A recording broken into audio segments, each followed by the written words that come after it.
Hey friends, and thanks for joining me again. And today I want to talk to you about an important subject that is really often overlooked, and it's goal setting. So of course we're at the end of the year here, and it seems like a lot of people tend to make New Year's resolutions, which is basically just a type of goal setting.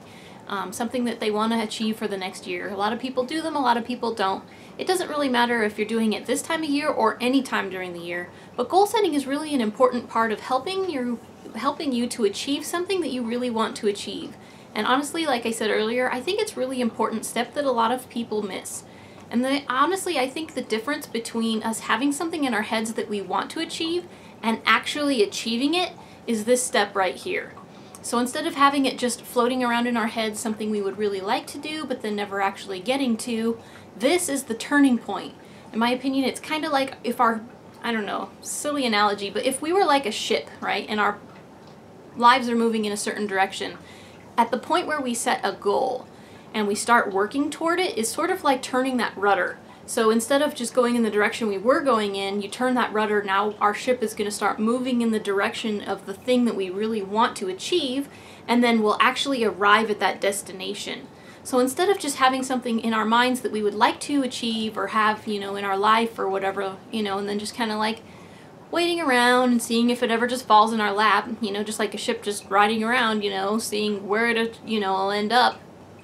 Setting a goal is sort of like saying, I want to go here. So I want to go in this direction. I have, an actual course to go, and I have an actual time when I'm going to arrive. You see what I'm saying? It can really be the difference between us actually getting there and not getting there. So that's why I think it's really important. So here I have 6 steps to setting goals and to helping you to create the future that you want. Our past is gone. We can't do anything about it now. Our present is something that we can do something about and something that we can do to change the direction that we're going to go in to have the future. We're in a sense, we're creating the future that we want. So if you have something in mind that you want to do, again, it doesn't have to be this time of year, it can be any time of year.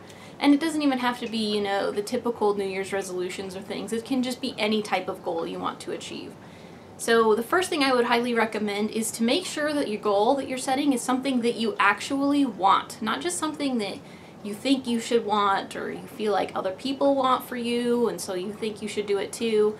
Make sure this is something that you actually want, because otherwise you're going to set a goal for something you're probably not going to achieve, and then that makes us feel like a failure. So don't set ourselves up for failure.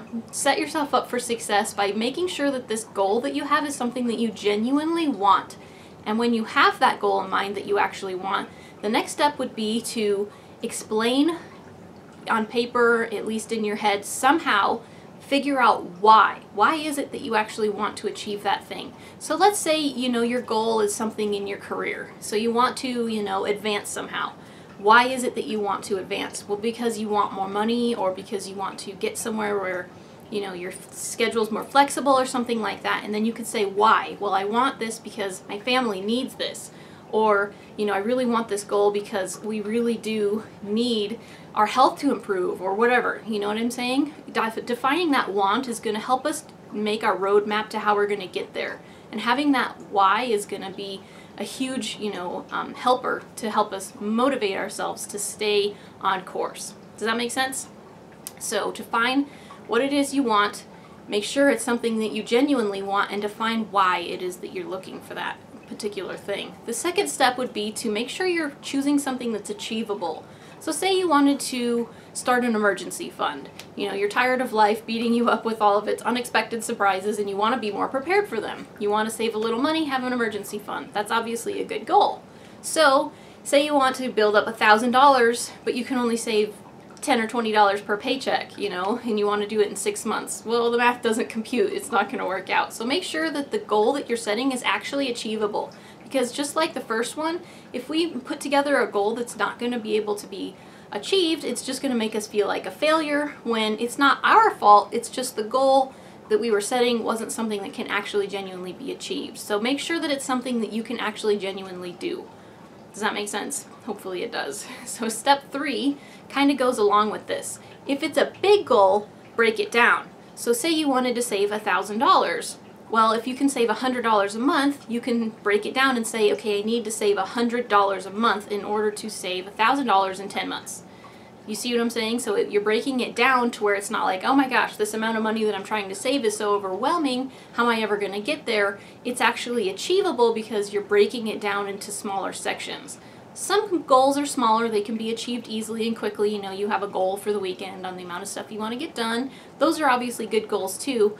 But if you have a bigger goal that's going to take 1 year, 2 years, 5 years to achieve, then you're going to want to break it down so it doesn't feel so overwhelming, because a lot of times when we have a big goal, it can seem like we don't know where to start with it, which also leads into my next point. So make sure if it's a big goal that you're breaking it down into smaller sections, and then you'll feel more achieved as you're achieving each particular step of the way. So the next thing you're going to want to do is to be specific. So instead of just having a goal like, oh, well, I want to buy a house, be specific. And this is, again, going to help you to put together the roadmap on how you're going to get there. So you want to buy a house, look into the place where you want to buy houses. How much do houses cost? What else is going to be involved, So now you have a specific goal. It's not just to buy a house, it's to save X amount of money so that you can buy the house.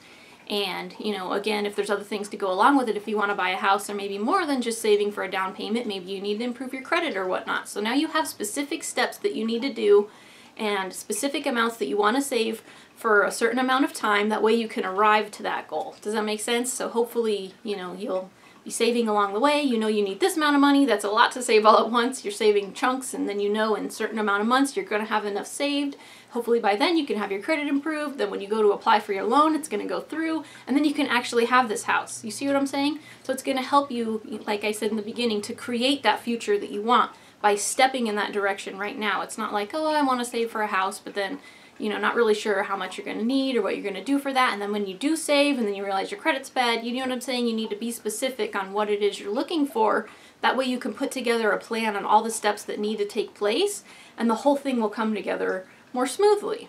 So that's step number 4. And then step number 5 is to see it, literally. So here is something that I actually use.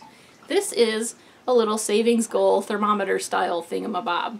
So as you can see, I've left off the numbers on the side just for the demonstration here. But anyway, so here we are at 0 and we've slowly built up above that. So if you have a savings goal, say you're trying to achieve the same thing here, to save money or whatnot. But again, there's all sorts of different types of goals and things.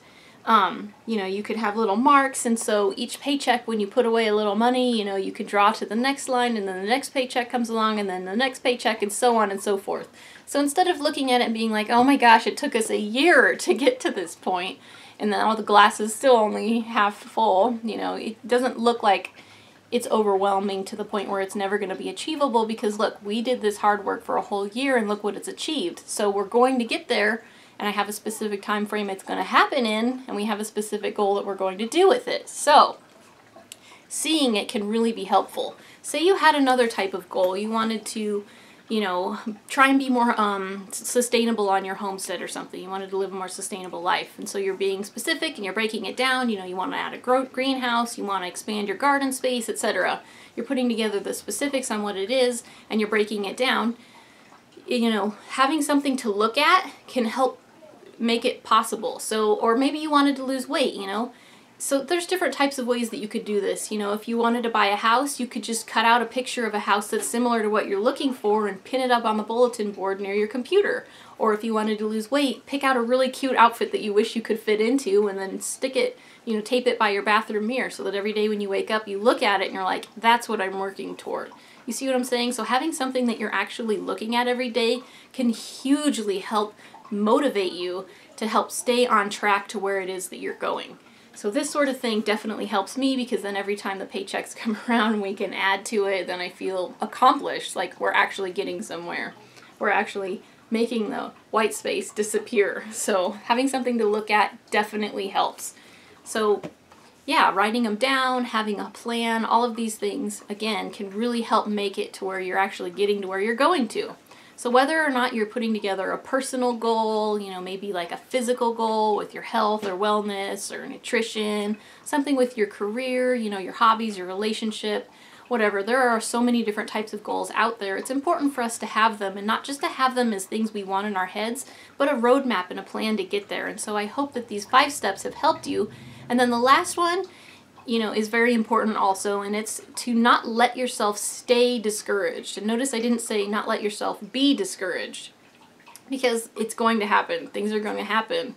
You're going to really wish you could fill in the thing, but you've had some unexpected expenses come up, and so you're not going to be able to add as much as you want, or you're going to weigh in from that weight loss, plan, and it's not going to be quite exactly what you were hoping for, or whatever. So things are going to happen to where it's going to be a little bit of a setback. So you're going to feel discouraged when these types of things happen, but don't let yourself stay there. If you set a goal and you do really well for 2 weeks, and then, you end up with a day that just doesn't work out well for it or whatnot, don't stay there.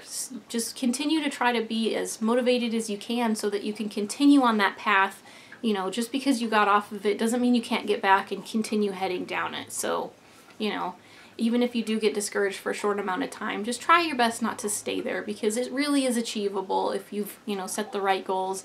And go back to that why. Why is it that you want to do this? If you wanted to lose weight, maybe you want to live long enough to see your kids get married or whatnot. And again, I'm not trying to pick on anyone with any of these goals. Every one of these ones that I have, suggested are personal ones. These are all ones that I have actually set for myself over time. And I've, seen some of them come to, happen, and then others, I'm still working on, of course. So, yeah, again, just giving specifics and examples, but, whatever goal it is that you have in mind, if you follow these 6 steps, I'm sure that you're going to get there. So I hope this video was helpful to you. I'm going to put out another little bonus one that kind of has to do with this one on Friday. Again, it's going to kind of coordinate with this and have to do with this whole New Year's resolutions and goal setting, which is really common this time of year. So anyway, again, I hope this video was helpful to you, and hopefully that you're going to help make your dreams a reality by putting together a plan and actually start getting started on that. So thank you for watching. My name is Frugal Green Girl, and we'll see you next time.